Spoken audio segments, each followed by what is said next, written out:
You're listening to Grad Malaysia's TMI podcast.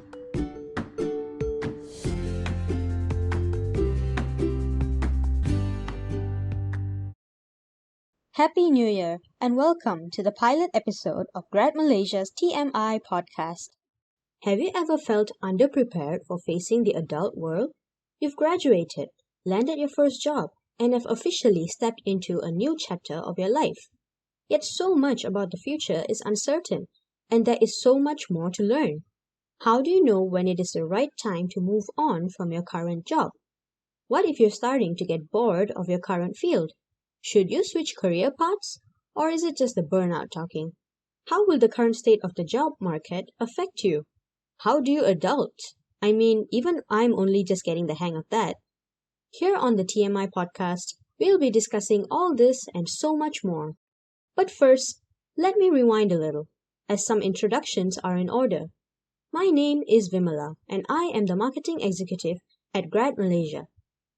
Grad Malaysia is a product by GTI Media that aims to provide practical career guidance as well as help connect students and fresh graduates to the right employers and land their dream jobs. For years, the Grad Malaysia team has been delivering quality advice to students and fresh grads via the many career guides and ebook publications, the gradmalaysia.com web portal, the annual Mega Careers and Study Fair at KLCC, and our many workshops and roadshows at hundreds of private and public universities across Malaysia. However, the right advice might sometimes be harder to come by. There are so many tips, tricks, and hacks on landing your dream job or internship out there, but where do you go from there? What if you just need some ideas on where to go from here? Or some guidance on adulting? Or just some words of encouragement to keep you going in this daunting new chapter of your life? Or maybe just to give you the push you need to make that life-changing decision. Learning doesn't just stop at the university level, and there's so much to learn in this wide and complex world. Well, that is why the TMI podcast was started, to be your go-to avenue for discussions and discourse on topics that might just be too much information to ask anyone else. By following the Grad Malaysia podcast, you're already taking a step towards improving and equipping yourself for a better and brighter 2023. That sounds like a pretty good resolution to me.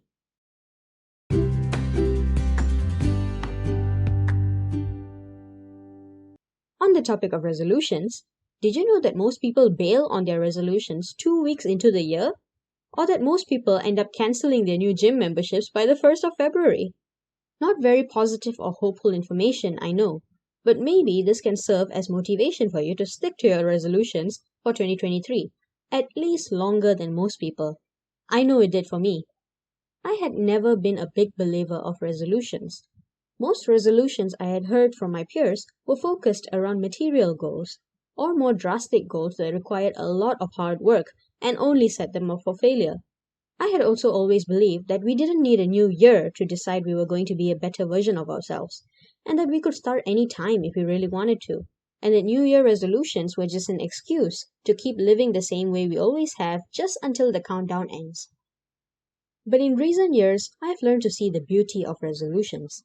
They don't only represent a fresh start and symbolize new beginnings for a new year, but also provide a chance to really sit down and reflect on one's life. Find ways to fix their own shortcomings and take up habits to improve one's quality of life.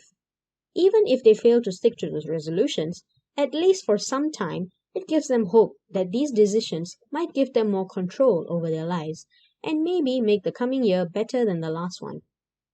So, as I stood on Haeundae Beach in Busan with my friends, watching the fireworks welcome the year 2022, I decided for the first time in years I would start making resolutions and stick to them. The 5 months I had spent at South Korea on a semester exchange had made me a changed person, more confident in my capabilities, sure of myself, and more hopeful for my future. So I decided I wanted to make the coming year a good one by making only 3 resolutions. The first one was to get better at welcoming challenges. As a socially anxious person, I've always feared stepping out of my comfort zone, even though I knew it would sometimes be necessary on the road to the life I desired. The exchange program had been just the push I needed to prove that I wouldn't only survive, but could thrive outside my comfort zone. So when I landed the internship here at GTI Media, I decided I wouldn't turn down an opportunity to learn new skills, try new projects I would usually avoid, and even challenge myself to overcome fears and weaknesses I had, like public speaking. And with the support of my colleagues and family, I was given a permanent position at the company. I'm now a speaker for career workshops at universities around the country, and have been entrusted to host a podcast. Things I never would have imagined possible only a few years back. It's a mindset I hope to keep up in the coming years too. The second resolution was to have better plans for my finances. Having spent most of my savings on the exchange program and now having a new and steady income, I wanted to learn to better manage my cash flow so I could spend and save wisely and invest in a better future. I started studying more about money management, loans, insurances, retirement plans, and ways to grow my savings beyond my monthly earnings. And while there were some occasional hiccups and the need to restructure my financial plans a couple of times, I still managed to learn plenty to start me off on a good path towards better financial management. My third and final resolution was to read at least 5 physical novels. I had grown up an avid reader, but had found it much harder finding time to actually sit down and read a physical book in recent years. While I had listened to plenty of audiobooks in their place, I wanted to go back to physical reading too, not only because I love the touch, feel, and smell of a physical book, but also because it would provide me with some much needed downtime to rest my eyes and mind from using screens all day. A good book would also help with my digital detox before bedtime, as well as improve my cognitive functions, verbal and writing skills. Not to mention the number of unread books that were sitting on my bookshelf and taunting me all these years. However, I had only managed to complete 3 novels by the end of the year, being the only resolution I did not manage to complete. But I choose to see the progress over the failure. After all, 3 is better than none, and I've learned how I can better manage my time to squeeze in more reading time for the coming year.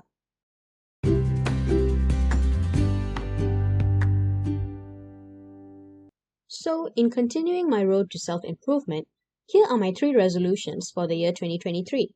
The first is to boost my Korean language proficiency from a beginner to an intermediate level. While my 2 semesters of Korean classes had helped build a foundation, and real-life interactions during my semester abroad helped improve my proficiency, I've only done the bare minimum to practice the language since my return. This year, I want to continue learning and upgrading my proficiency in this beautiful language, at least up to an intermediate level, to retain and expand upon what I already know, to improve my cognitive functions, and also to upskill myself. My second resolution is to stay more connected with my loved ones. A part of my struggle being socially anxious is the nervousness to pick up my phone and send a simple text or make a call to my friends and family. A struggle that has caused me to drift away from many who were once near and dear to me. This year, I hope to change that and work through my nerves to reconnect with lost ones and strengthen bonds with those still close to me. And finally, my third resolution is to read at least 3 novels and 2 non-fiction books this year, not only to beat my goal for the previous year, but also learn some practical knowledge to further progress in my journey of self-improvement. So, what resolutions have you made for this year? And what steps have you taken to ensure you can stick to them? Share some of your resolutions with us over on the Grad Malaysia Instagram. They might just help provide some inspiration to us and other followers. Putting it out there might motivate you to stick to it too. Show us some love by checking out our website gradmalaysia.com as well as our many social media platforms, and let us know how we are doing from time to time. You can also suggest new topics that you would like us to discuss, and we might even bring on some professional guest speakers to share the best advice and information with you. Once again, I'm your host, Vimala. Join me in future episodes bi-weekly, and until we meet again, stay safe and don't stop learning.